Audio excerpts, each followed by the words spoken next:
Hey freedom lovers, this is Dr. Peterson Pierre with America's Frontline Doctors bringing you today's Daily Dose.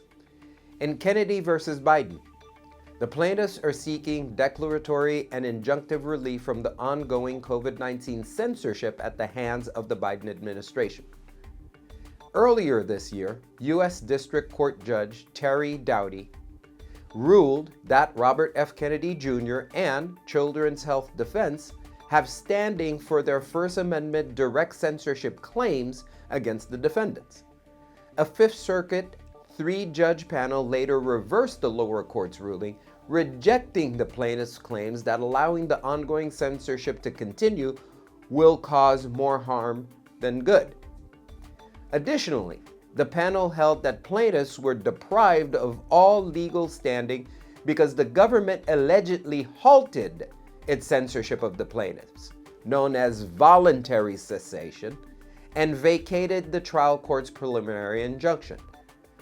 America's Frontline Doctors contend that the Fifth Circuit panel adopted an overly restrictive interpretation of legal standing and concurs with the plaintiffs' claims.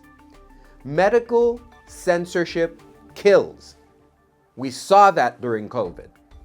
Voluntary cessation does not remove standing under the theory of law. This holding sets a precedent that would allow government actors to destroy any and all constitutional rights at will under the simple pretense of temporary compliance. Further, this illegal behavior has not ceased and is likely to recur. AFLDS attorney David Dahlia states, quote, "Trial Judge Terry Doughty delivered a well-reasoned opinion based on the evidence. The Fifth Circuit's dangerous and deeply erroneous ruling is contrary to the prevailing jurisprudence.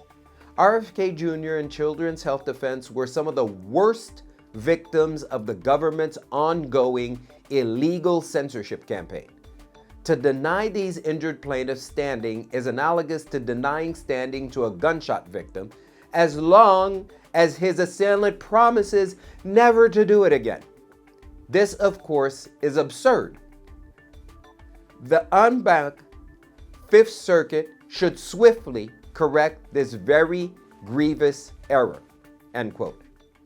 AFLDS founder and president Dr. Simone Gold added, quote, "The dangerous precedent at stake in this lawsuit mirrors the historic Murphy versus Missouri case decided by SCOTUS earlier this year. Tragically, the High Court lacked the wisdom to strike down the government's weaponized attack on free speech. As many know, AFLDS and I were also targets of the Biden administration as part of the so-called disinformation dozen. The government's suppression of free speech must not be allowed to continue. We remain hopeful that the Fifth Circuit has the courage to take the necessary action to correct this injustice by granting the plaintiffs' petition," end quote. America's Frontline Doctors maintains that the defendants engage in unconstitutional, dangerous, and criminal activity by suppressing the plaintiffs' free speech during the COVID-19 pandemic. This illegal government overreach compromised the First Amendment rights and safety of millions of Americans by censoring truthful and accurate medical information.